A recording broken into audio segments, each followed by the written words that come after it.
Hi, I'm Dr. Mitch and welcome to the Truth Talks podcast. Today I'm joined by an amazing guest, but before I introduce them to you, I want to ask that you please like and subscribe below. That way we can continue to bring you these incredible stories. And if you're already liked and subscribed to our channel, we thank you for all of your support.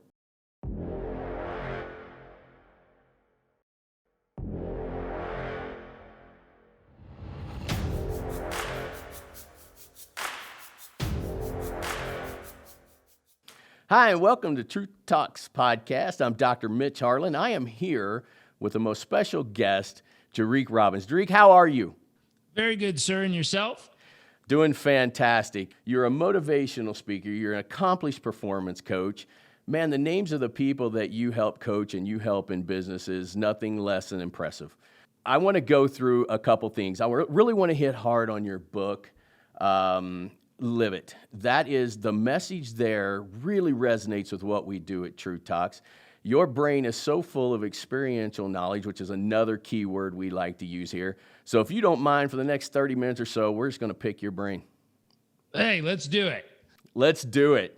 So you're 37 years old. We must admit, you are the son of probably the world's greatest speaker out there, or certainly one of the world's greatest speakers, Mr. Tony Robbins. So one of the things that does get a little bit interesting in that is I have to believe that some of your experience that you have accumulated over this time has to just be an amazing, amazing journey for you. Tell me a little bit about how you became Jairek Robbins, how you have become so successful in your coaching programs. Awesome. Well, a couple things. One, for people watching, someone is going to hit you on this. It's Jairek. Jairek. It's okay, but someone's going to message you. So I figure I'll cut it short. That way you don't get hated on by people who love me and they're like, hey. I even looked that up on Google.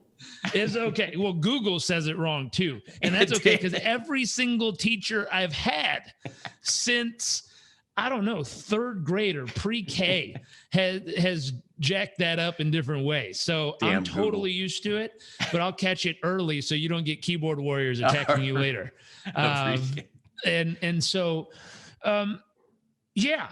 There's things that happened growing up that I had no clue didn't happen for other people. It's kind of like a fish in water. You don't know you're in water. You don't know the difference. That's just how it is. And in looking at that, so many things unfolded. I think it's important. I was listening to Matthew McConaughey's book, Green Lights, and he's talking about how there's green lights, things that help you excel in life. There's yellow lights, things that slow you down and cause you to question things. And then there's red lights, things that slam on the hard brake, spin you around and leave you in a place you didn't even understand was going to happen. And you got to rebuild from there. And so growing up with a dad like Tony, a mom like Liz, and a grandma like Jenny, if I were to use those three, they all brought lessons that were unbelievable. My mom has one of the biggest hearts in the world. She cared about people so freaking much that, she wouldn't have any money whatsoever, and she'd find a way to leverage a credit card, which she called access to capital. So she'd leverage a credit card to go buy lunch for a homeless person. And so I did not grow up around her with a great money mindset, but I grew up with a massive heart of caring and giving and wanting to help other people, regardless of what position I was in or we were in. And so my mom gave me that caring element that was unbelievable. My grandma taught me how to play the hand you were dealt. She's a woman. She's a mother of five. Back when she was young, women didn't work. Eventually, as she raised her children, which are my aunts and uncles and mom, and then got to a stage where women started to work, and she got into the workforce at that point in her life. She was a secretary like women did back then. Fast forward, I said, Grandma, what was it like growing up? And she grew up in Southern California. She goes, I remember as a kid, there was a pool in town, the one pool, and we'd go there and they'd let us colored kids swim. And after we swam, they'd pull us out and they'd drain the pool.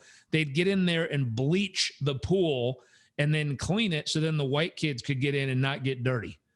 I was like, oh my gosh.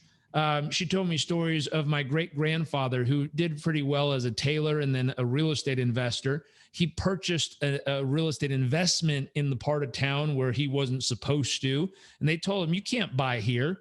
He said, screw it, I'm going to. So he bought it. 2 days later, they torched the place and burned it to the ground. And I was like, wow.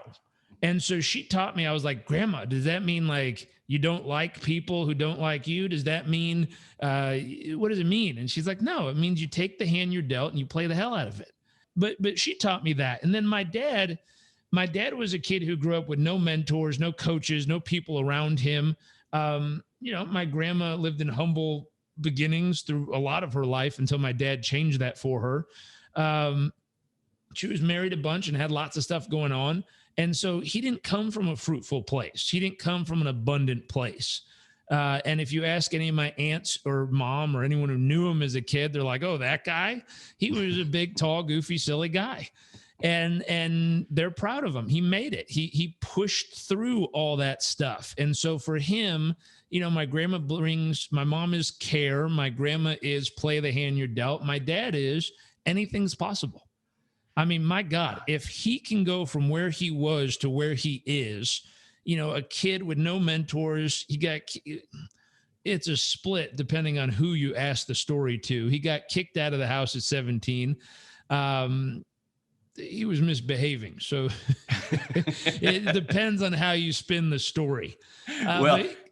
There's something I want to talk to you about with this because, oh my God, this is what, whenever I look at a coach or I look at somebody, man, I got to have this realness. And you are so real everywhere you talk, everything I've seen. I want to ask you this one thing. This is one thing that I thought, oh my God, this is what makes you so real. You were talking about when you got malaria, okay?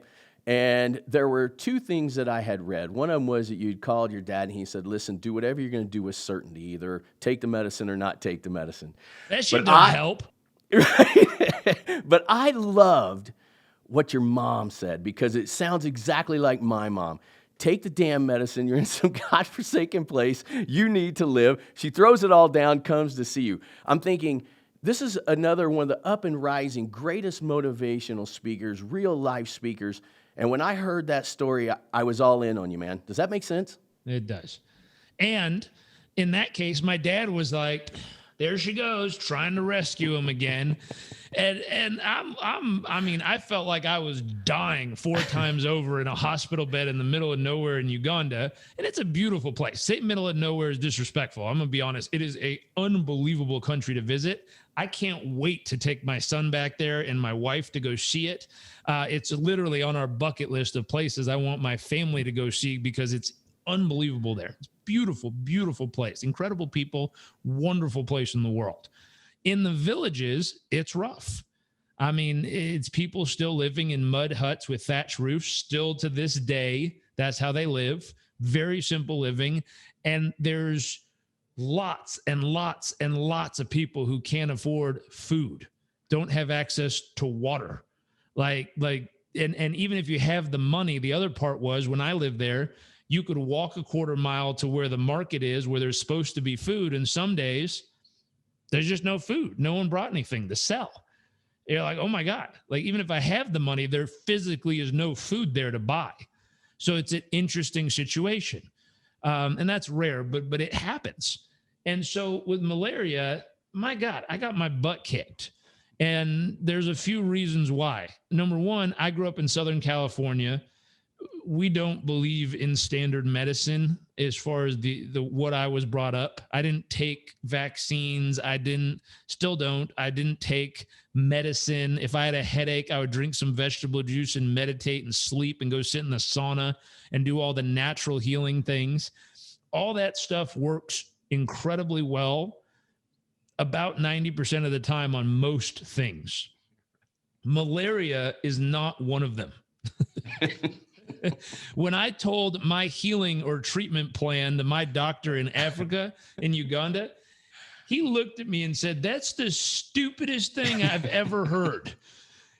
You don't understand how serious this is. I was like, I don't no, I do. And I'm going to go meditate and green drink on this and my body will cleanse itself and I'll be fine.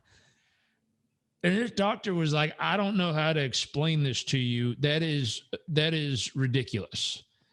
And I was stubborn enough to stick with my plan until, according to the doctor, I had 55,000 parasites per 1 red blood cell in my body, and I had about 6 days left to live.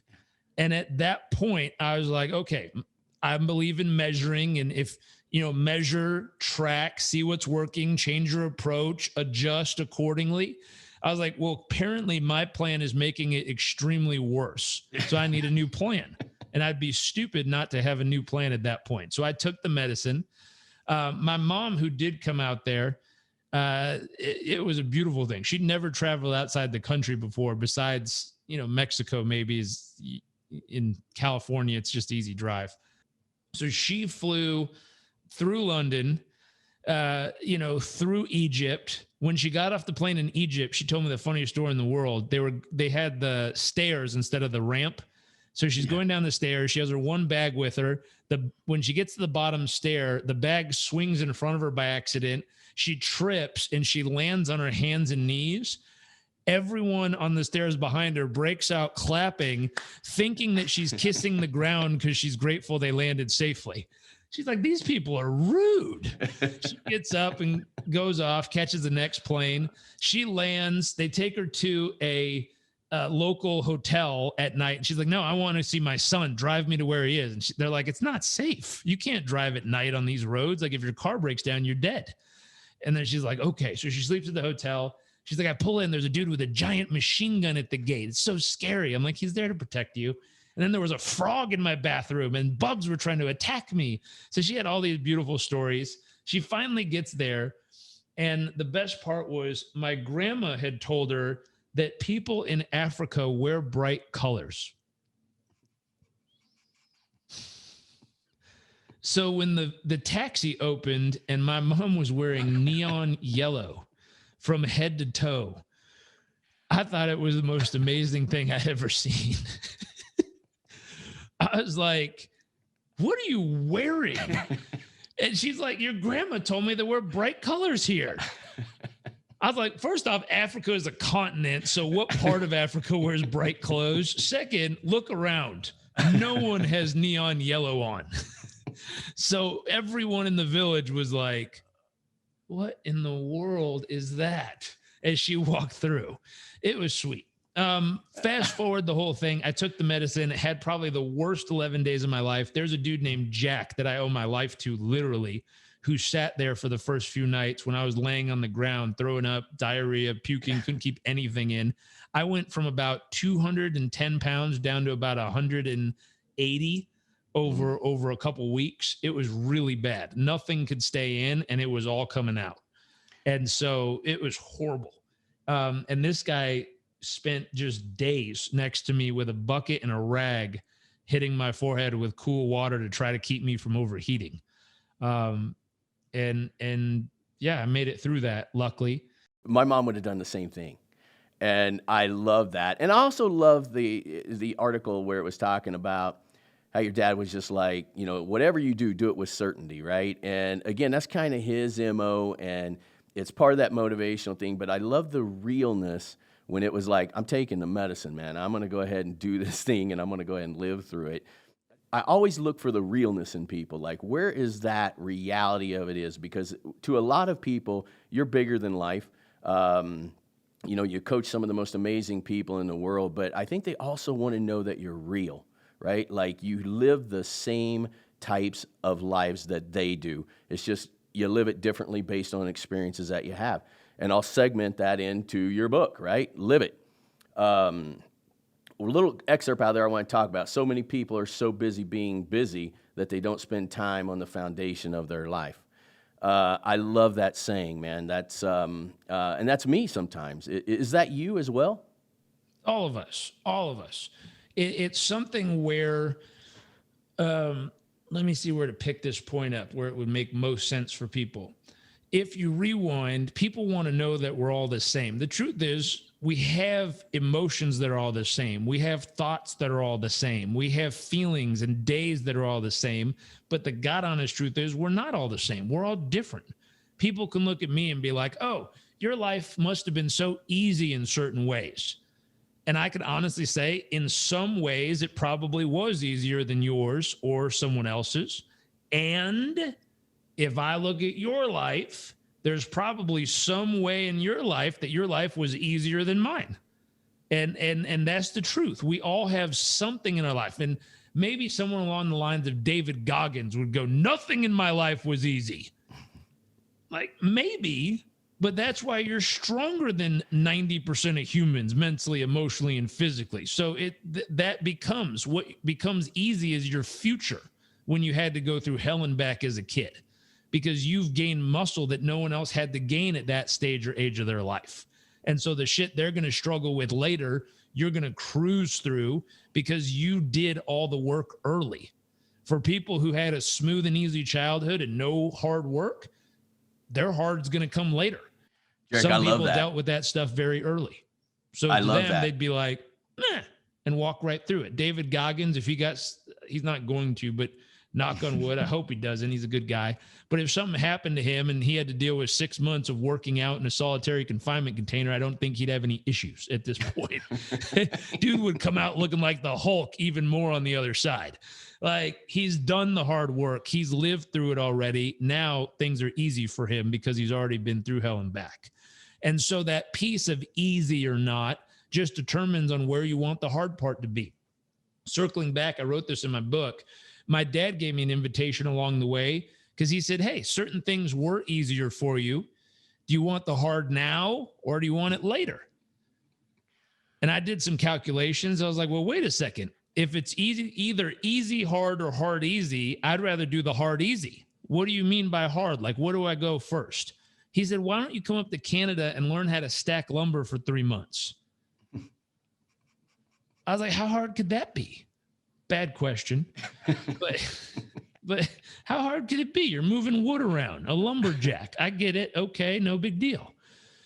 It was way harder than I imagined. And there's 3 parts of that story that are really important. Number one, when I got there, I had a chip on my shoulder, like David Goggins talks about his.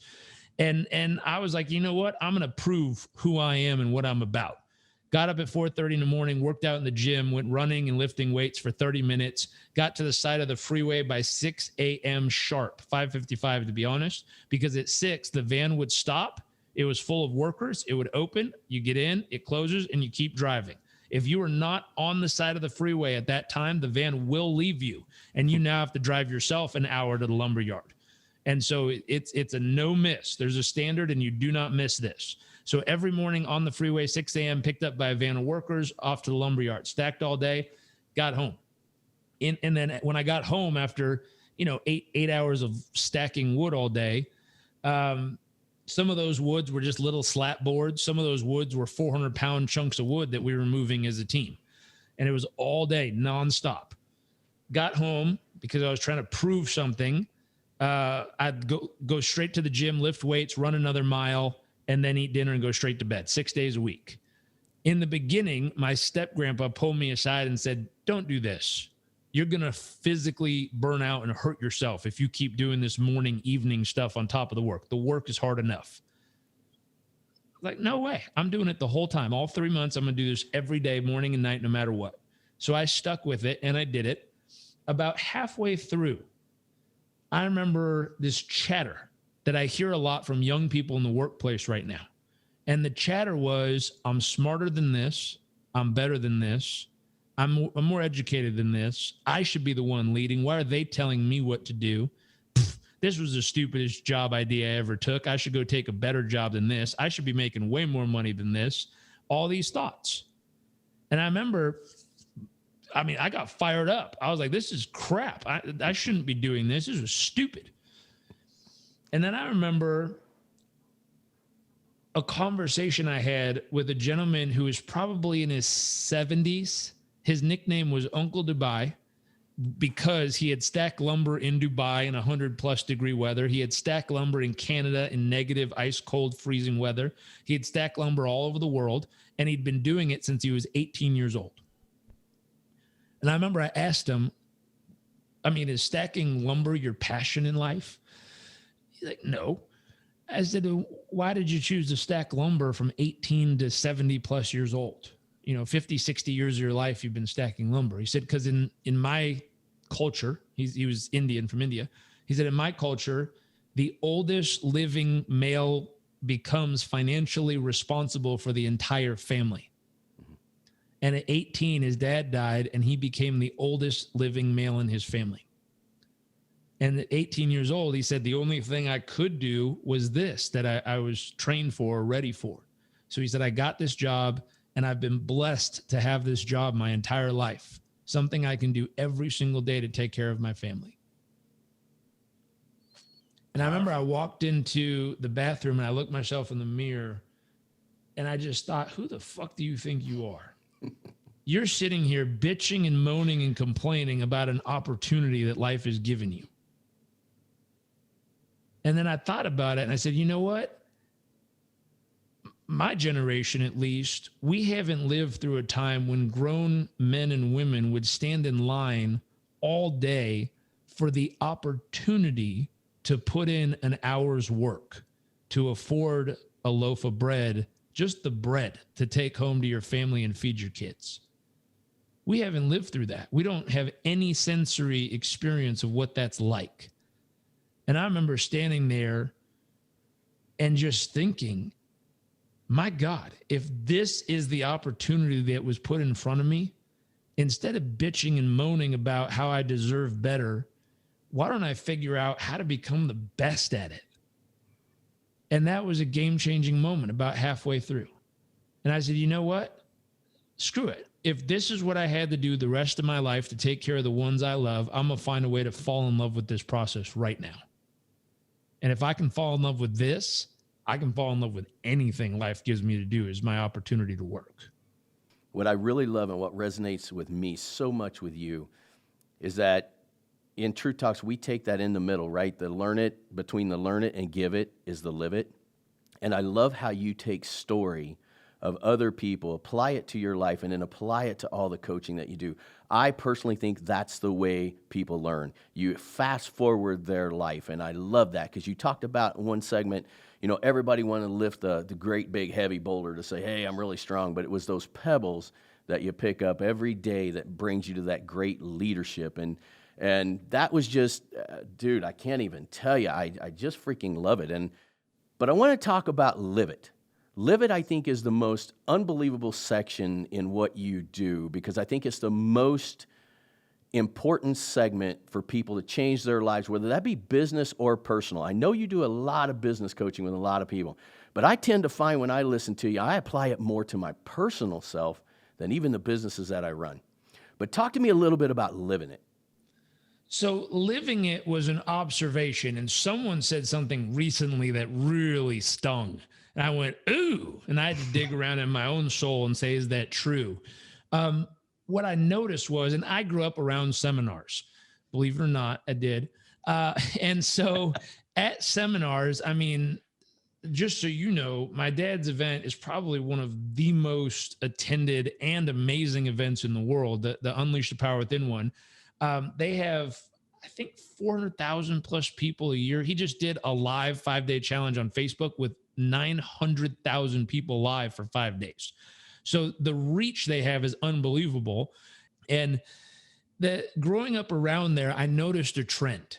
It was people who would attend and then immediately be like, everyone I know needs this. And they would start doling out whatever lesson they grabbed onto at the event. They'd be like, you have to do this. It's all about a peak state. It's all about your mindset. It's all about, like, they just start throwing information at people. And then I watched the people who they'd throw the information at, and they'd just be like, okay, and move on. And they didn't accept it. It didn't land. And then I went and interviewed some of those people. I'm like, why didn't it land? Do you think it's not true? And they're like, no, I'm sure it's true. But look at the person telling me. Like, they're not doing it. I went, oh, shit. Oh, it wasn't that the information wasn't good. It wasn't that they didn't think their life or business would be better. It wasn't that it wasn't helpful. It was the person who told it to them wasn't living it. So they're like, if they're not even doing it, why should I do it? I went, oh my gosh, that's so blatantly obvious. Now, someone said something I heard probably a week or two ago, and they said the reason most people are so outwardly trying to help everyone else is they don't want to sit down and deal with their own bullshit. I went, oh, well, that's interesting. I was like, tell me more, podcast boy. Like, what else you got in there? And this guy went on and he says, most people are so scared of their own demons, they don't want to have to sit down and deal with it. So instead, they outwardly project trying to help everybody all the time to fix theirs so that they don't have to sit in the mirror and deal with their own. I went, wow, I've seen that a lot. And it rang back to those people who learned something, and it's really scary. It's risky. I mean, it takes some guts to actually apply it and see if it's really going to work or not. But they skip that part. And they're like, ooh, I know how I'm going to connect with everybody. Instead of actually doing the hard part, I'm just going to go spew all the thoughts at other people so they think I'm great and I don't have to deal with my own crap in between. And I went, ooh. And then I thought about it. I'm like, I wrote a book about this years ago. I just didn't think of it in the way that this podcast person said it the other day. And I was like, that's so true. That's why they're skipping the live it part, because it's scary. It's uncomfortable. It's risky. And so when you look at the statistical truth of reality, it is scary to deal with those stats. It is scary to deal with 50% of marriages fail. I have friends who go, I'm just not the marriage kind of guy. I'm just not the marriage kind of gal. I'm like, no, you're scared shitless that you won't do it right. I'm like, that's okay. No one's doing it right. But if you keep trying, you can figure it out. You know, it's like meeting someone who's massively overweight and they're like, I'm just not a workout kind of guy. Yeah. I'm like, that's okay. You'll die early. And then the workout kind of people will keep living. Or you'll figure out how to do the scary thing, which is actually going and facing the uncomfort of doing the work and getting yourself healthy. Yeah. I mean, dead on, man. You know, I call them data points, right? You can't argue with data points. They're just going to kick you every single time. But the way that you change that perspective and the reality that you bring, I have found in doing this, that it is that reality that brings you back to center, right? And it actually, I think when you really address the reality of a situation, it actually makes it less scary. Like, yep, you know what? I do understand it. 50% of the time, this is going to happen. I mean, hell, I'm married. I have kids. I know I'm not doing it right all the time. Maybe if you talk to my wife, maybe less than 50% of the time. But it is that kind of motivation thing to keep going, man, and just keep going. Well, tactically speaking, there's a brilliant writer named Annie Duke. She wrote a book called Thinking in Bets. She was an education-focused scholar. Her brother was the world champion of poker players. So she was like, okay, what's the buzz? Like, teach me, write down on a little sticky note, what are the 5 things I need to do to win every game of poker? She went and followed it and won a bunch of games, and then at a certain level started losing. She went back and went, what the hell? I'm doing the 5 things and I started losing now. And he goes, oh, that's not everything. Those are just kind of the starting 5 things. Well, she's like, shit, here's a second sticky note, write the rest down. So he wrote it down. She did it and she became a world champion. She won the bracelet, the whole thing. I was like, oh my gosh, what a boss move. Like, she really did it. Now she teaches hedge funds and sales teams, all these things, her process of thinking in bets, which means what are the odds this is going to work out or not? And so it's one of the most brilliant little simple things I've learned. When you go do anything, if you're going to go live it, if you're going to go apply your vision, if you're going to design the life you want and make it happen, once you have the plan mapped out, you got to sit down and say, okay, with my current habits, what are the odds it's going to somehow lead to this life? And if you look at it and you're like, well, I don't get up early, I don't read my vision, I don't take cold showers, I don't work out, I don't eat healthy, and somehow I'm going to become Mr. or Mrs. Olympia. No, the odds are like negative 100. Like, it ain't happening. But if you start eating healthy, working out, getting around the right people, doing the right habits, physically, mentally, emotionally, spiritually, getting yourself in the right place, now you might have a 25% chance of making this happen. You build the right peer group, you set up the daily routines, you get enough sleep, you start doing the right nutritional plan. Now it might be 50-50 or 60-40. As you start to put new habits in place, every one of those habits starts to tilt the odds in your favor. And I was like, that is brilliant. She was so smart for that, because all of a sudden you can look at anything you want to do and just say, what are the odds? What are the odds based on my daily routine, based on my habits, based on my mindset, based on who I know and how I do me? What are the odds me is going to add up to that? And then you just do some math and you say, okay, if those are the current odds, I got a 20% chance of living that kind of life.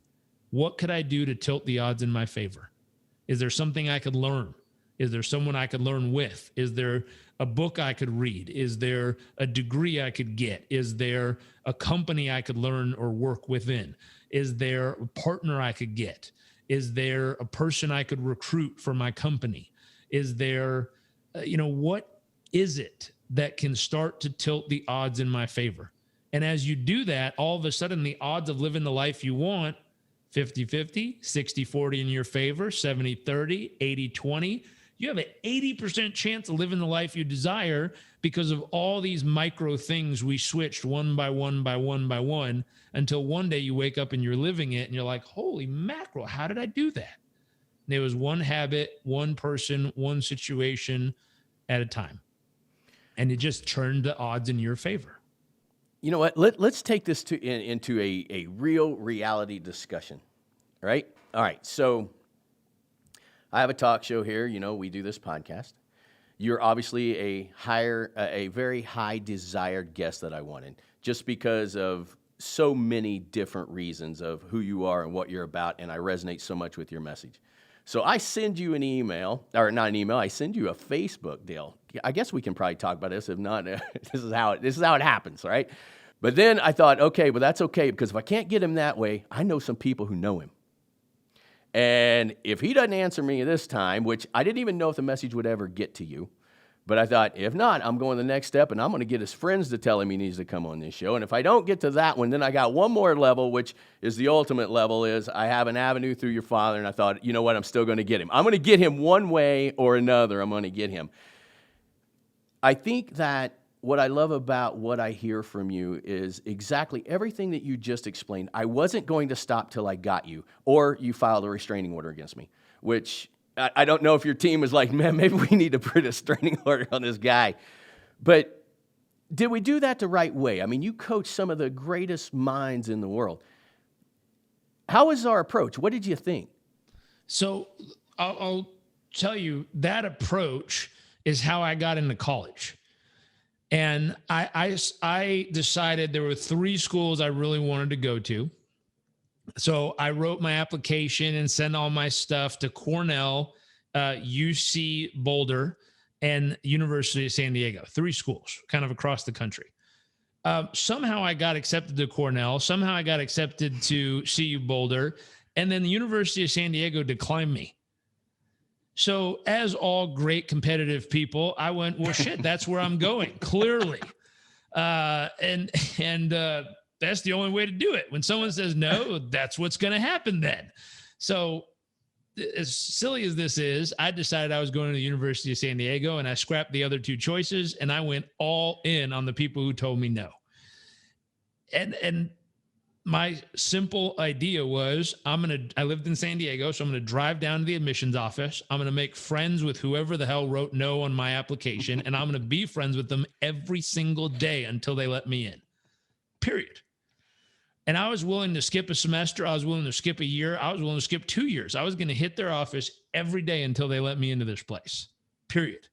And so I went down there. I introduced myself. I met the gentleman who had said no. He said, it's not you. It's just the way we do the applications, and we filter for these things, and we sign off and do all this stuff. I'm like, well, it is me, and I'm here now. So you're the guy. Let's talk. And we went back and forth on this or that and this. And we went back and forth.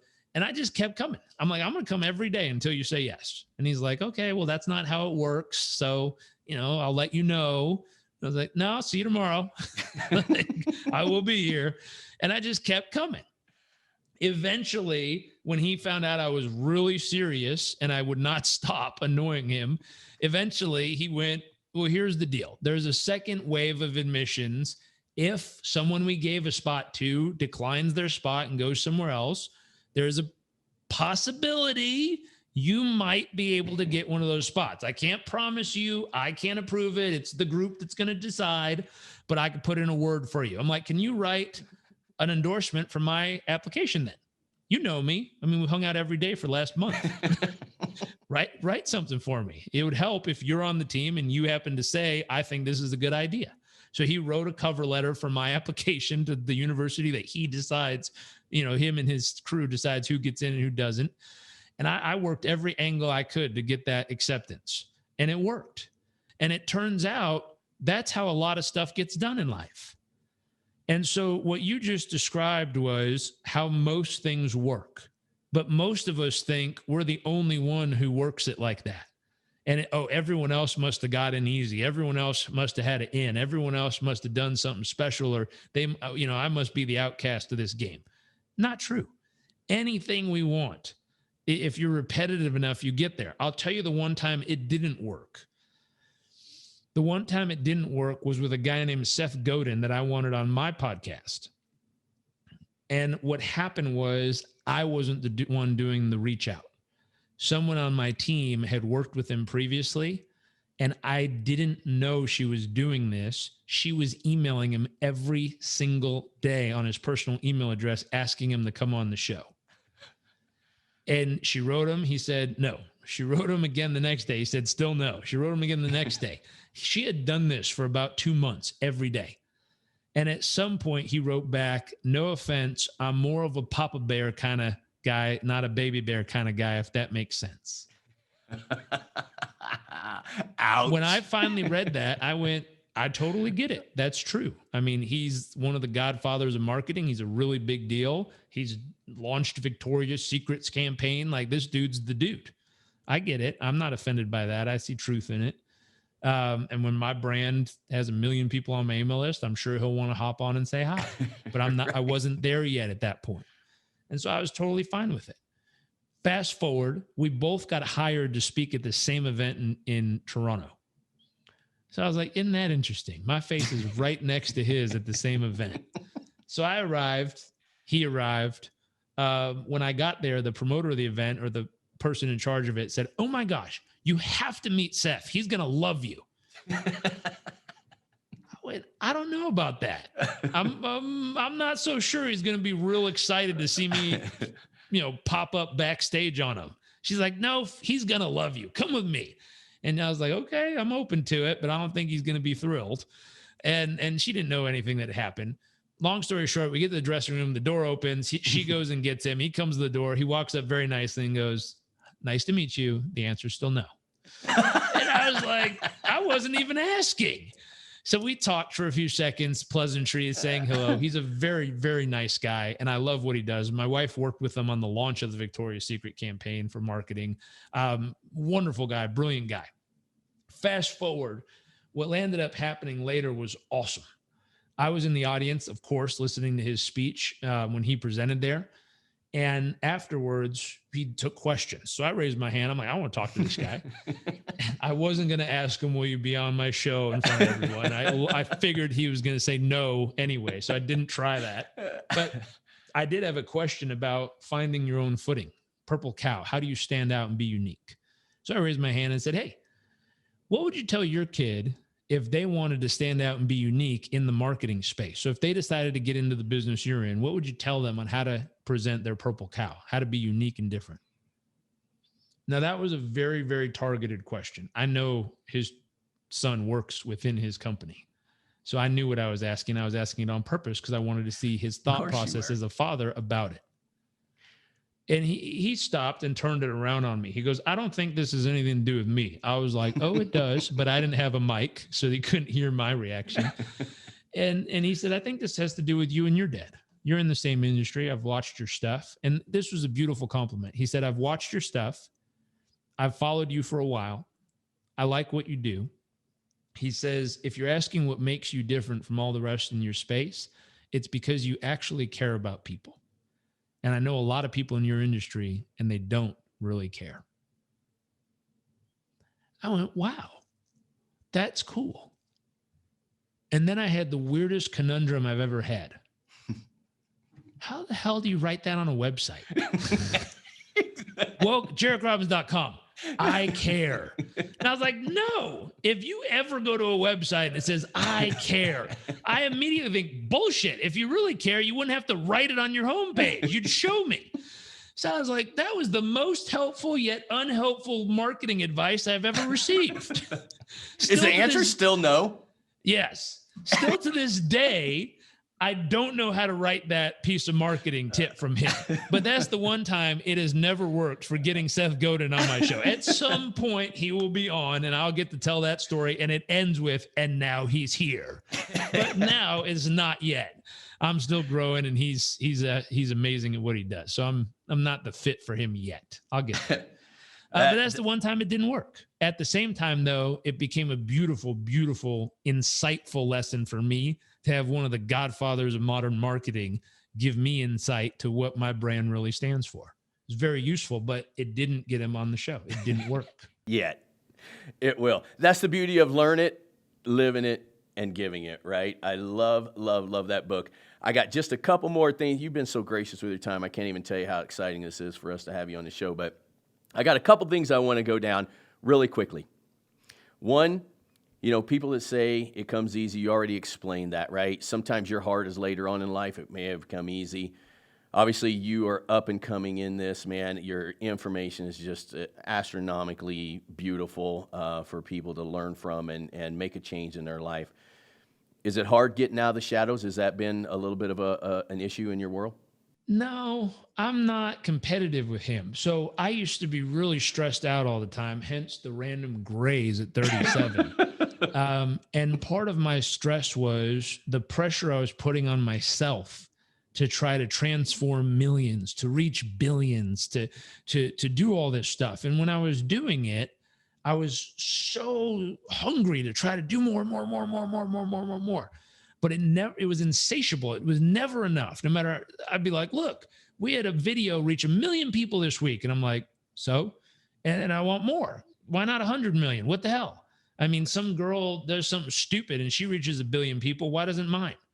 And I was pissed about it. And I sat down one day and I said, what am I really doing all this for? What's the real message? What's the real mission underneath all this? And something clicked in my head, and it was simple. It said to reach the person who needs it most at the moment they need it with the message they need. I don't know who they are, where they are, or what they're going through, but I'm going to create something today that's going to get to them at just the moment they need it. And when that shifted, our reach expanded exponentially.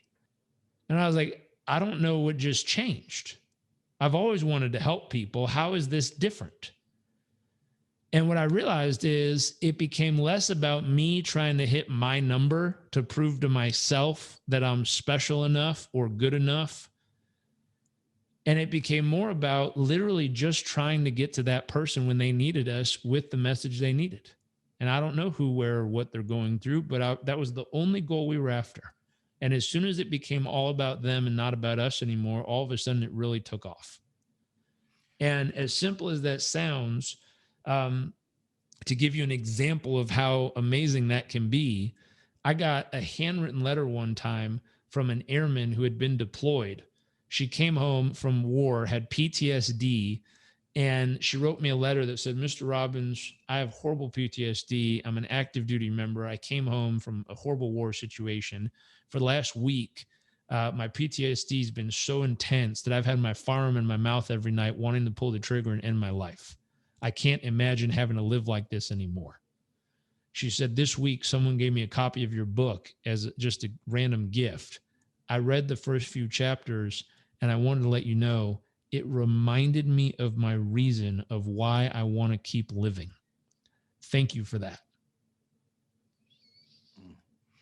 Man, and I thought about that, and I was like, there's no better success in business. I mean, people talk about being a New York Times bestseller, but if their book didn't get to that person who needed it, who gives a shit what the title is? Versus if that book landed in those people's hands at the moment they needed it and it reminded them to keep on living, That's the ultimate success of a piece of material that was put together to go into the world and serve someone at that level. And I had no guess that would have happened with that book. I wrote that book as kind of a summary of 10 years of my life. And I had no clue it was going to have that level of depth to reach someone in a moment like that. And it has, and I think that's the biggest success of something like that. Man, can I just tell you this? Oh my God! Just as you were sitting there saying that, this is why, again, I want people to follow you. I want people to listen to your information. You just hit me square in the face, man. You know, we sit and we do these amazing stories, and some of these stories are just regular, everyday people, real life, real stories. And you know, I was always in that constant battle of, man, we need to get the celebrity on so we can get our numbers, but really get our numbers for real life, real stories, so we can impact the masses, not just the elite. And I needed to hear that today, brother. That is the most amazing message. I think it was directed actually right towards me, although I know millions are probably doing that. And you do. I've struggled internally myself with that idea. Like, my God, you want to get it out to everybody, but then is that my ego wanting to have the million views, or what is it that is causing me to do that? But I don't want to see it fail. And you think, hey, the best way of not failing is to, volume cures all problems is one of the things we always talked about in clinic. And it was like, I needed to hear that today. And I appreciate that, man. That was worth $1 million right there for me. And God, I just want to tell you how grateful I am that you have come on our show. I want to make sure that we spend just a little bit of time here telling people how they can hear your information. How do they follow you? Tell us everything that a person can to get in contact with you, other than bugging the hell out of Jessica. Jessica's great. She's good at what she does. You tell her I appreciate her. I will. So before I do that real quick, it's a societal issue that causes this. There's 3 buckets inside of any human. I call them buckets. It's just thoughts, but I call them 3 buckets. And the buckets are, I am enough, I have enough, I'm loved enough. And for someone to feel full in all 3 of those buckets, when they are full, when they can affirm, I am enough as a human being. There's not a single thing I need to do or be or create anything. I am enough, being me, breathing, being here right now. I'm enough. Second, I'm loved enough. I love myself. I fill up my love bucket every day. I pour that love out into everyone I cross paths with. Third, I have enough. I look around in my life. As long as I have my heartbeat, as long as I have my breath in my body, as long as I'm alive, I have more than enough to have a great day.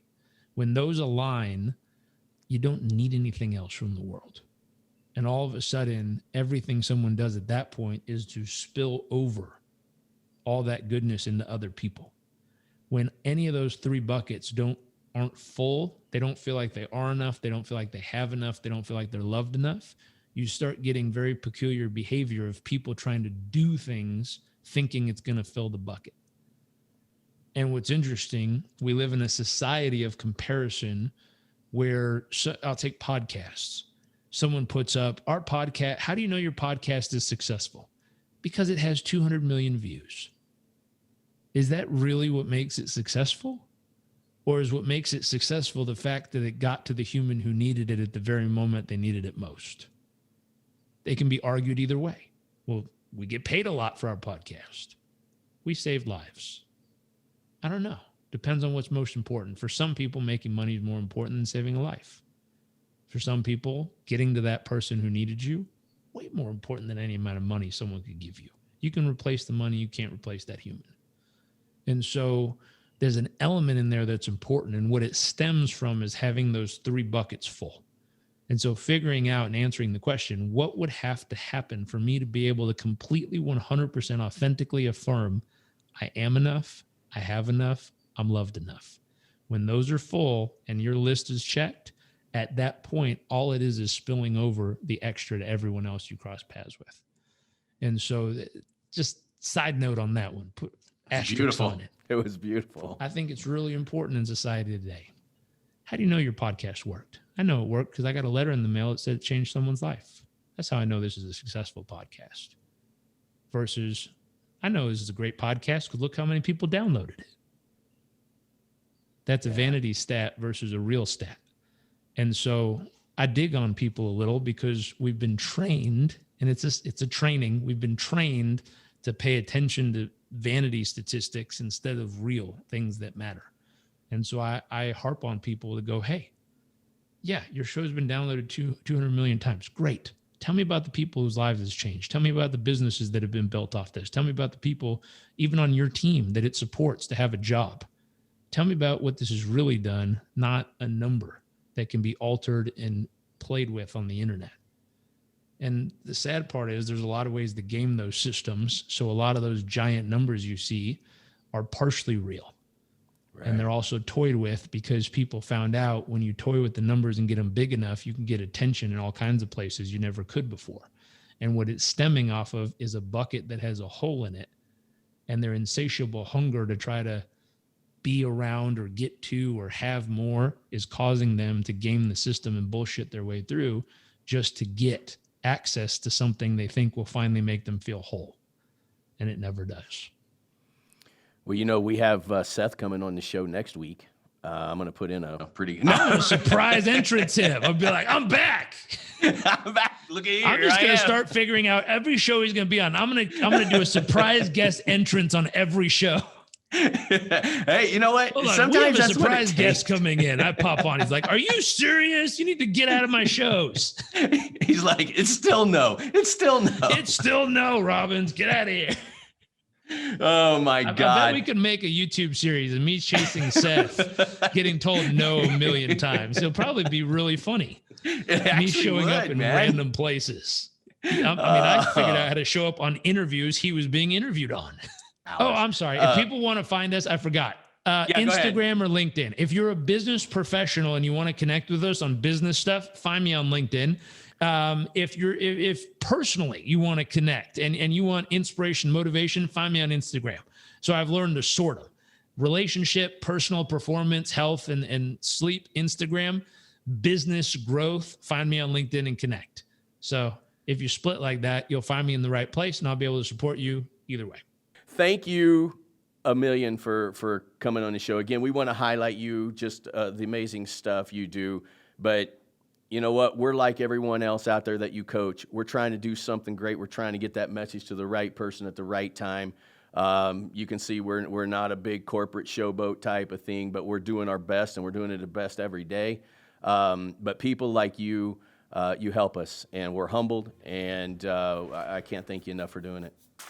Of course. Thank you for having me.